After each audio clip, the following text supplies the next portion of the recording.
बिहार की युवाओं के भविष्य का अगर कोई हत्यारा है तो ये लालू परिवार है। काला अक्षर भैंस बराबर जिसके लिए होता है वो क्या ढूंढना चाहते हैं, और भारतीय जनता पार्टी के मैनिफेस्टो में बिहार ढूंढने चलते हैं।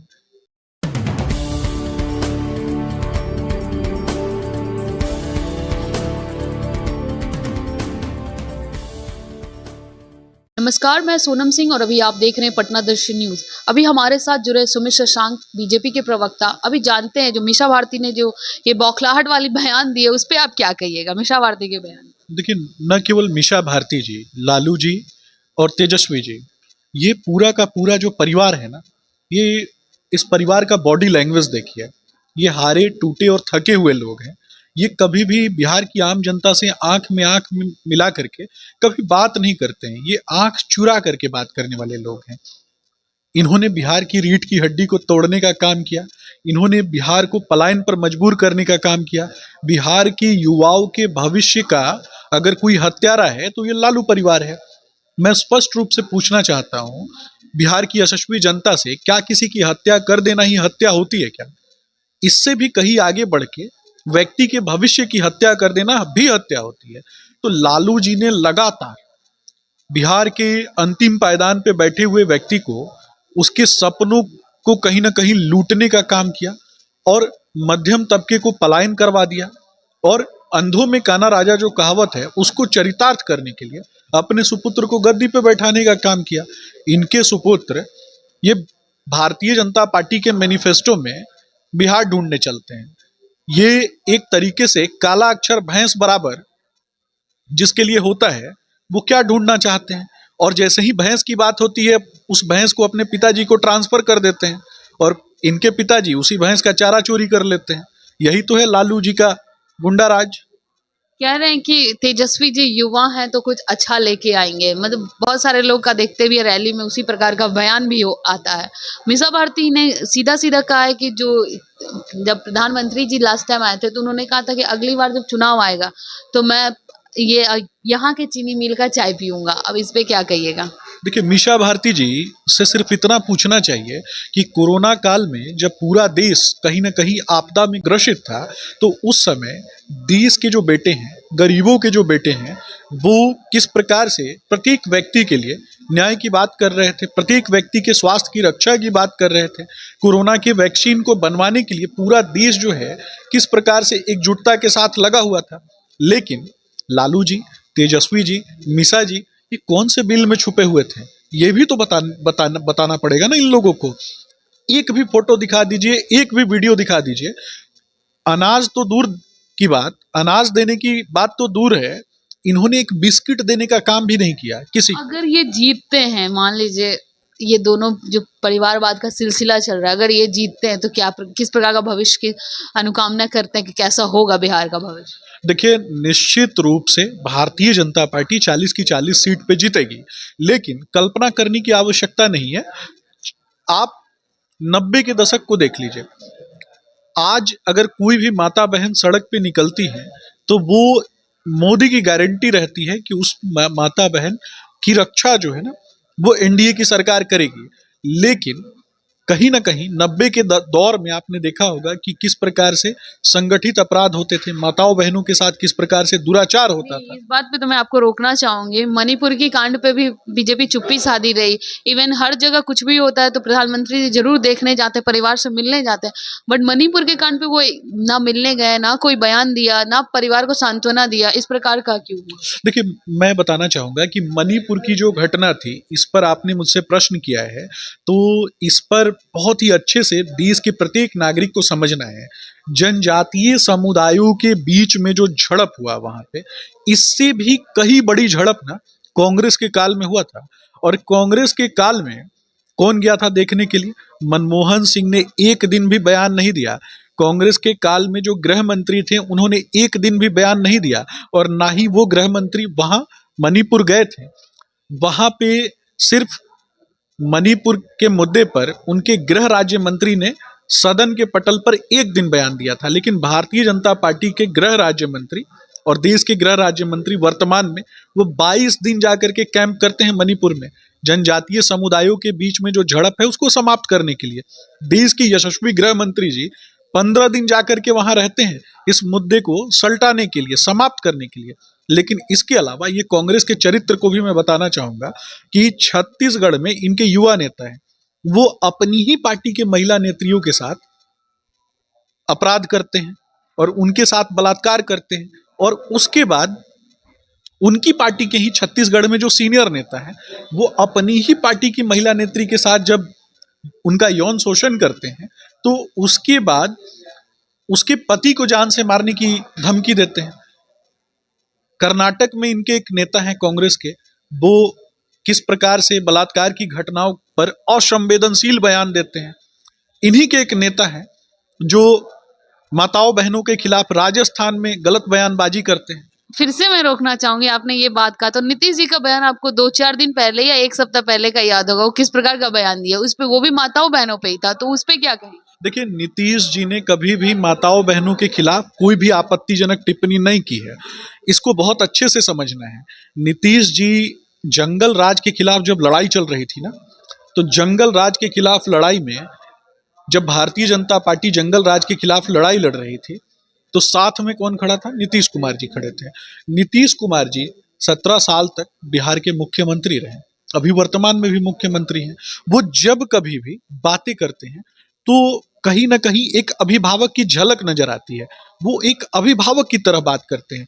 लेकिन आरजेडी का जो ये गुंडा तंत्र है, लालू जी ने किसको किसको टिकट दिया ये भी तो देखना है ना। एक से बढ़कर एक अपराधी, एक से बढ़कर एक बलात्कार की घटनाओं से जुड़े हुए लोग, एक से बढ़कर एक संगठित अपराध करने वाले लोग, एक से बढ़कर एक बालू माफिया, भू माफिया, शराब माफिया, और इन सभी के बीच में एक डॉग फाइट करवाते हैं। वो मुर्गा लड़ाने का काम करते हैं, और मुर्गा लड़ाने के बाद जो मुर्गा सबसे ज्यादा तगड़ा अपराधी निकलता है उसी को टिकट देने का काम किसने किया? लालू जी ने किया। मोदी जी की जब बात होती है तो मैं पूछना चाहूंगा कि रूस और यूक्रेन के बीच में एक बड़ा युद्ध चल रहा था। उस युद्ध के समय में भारत का मान इतना ज्यादा मोदी जी ने बढ़ाया कि पाकिस्तान के बच्चों को भी बाहर निकलने के लिए तिरंगा झंडे के नीचे आना पड़ा था। ये किसके कारण हुआ? पूरे विश्व में मोदी की गारंटी ये है कि भारत न केवल विश्व की 5वीं सबसे बड़ी जीडीपी है, बल्कि भारत अगर किसी मुद्दे पे ना बोलता है तो वो काम पूरे विश्व पे के पटल पे नहीं होता है, और भारत अगर किसी चीज पे हाँ बोलता है तो वही काम पूरा विश्व कहीं ना कहीं एकत्रित होके उनकी बात मानता है। मोदी जी, जैसा कि आपने कहा कि वो इंटरनेशनल रिलेशन अच्छा कर रहे हैं, बट हमारे जो लेबर नियरर कंट्री है, जो पड़ोसी देश है, नेबर कंट्री, उसके साथ ही कॉन्फ्लिक्ट इनका ज्यादा होता है, लाइक चाइना, श्रीलंका, बांग्लादेश। तो इन सब के साथ कॉन्फ्लिक्ट, या पाकिस्तान, कॉन्फ्लिक्ट बढ़ने का इशू क्या होता है कि बाकी कंट्री से फ्रेंडशिप अच्छी हो रही है बट आपके नेबर कंट्री से ही खराब हो रही है? देखिए, जब कभी भी आप ताकतवर होंगे तो कहीं ना कहीं सबसे ज्यादा परेशानी किसको होती है? पाकिस्तान हमारा पड़ोसी देश है, और पाकिस्तान प्रायोजित आतंकवाद कहीं ना कहीं भारत में 2014 के पहले आपने देखा होगा कि कश्मीर में किस प्रकार से पाकिस्तान प्रायोजित आतंकवाद फलीभूत हो रहा था।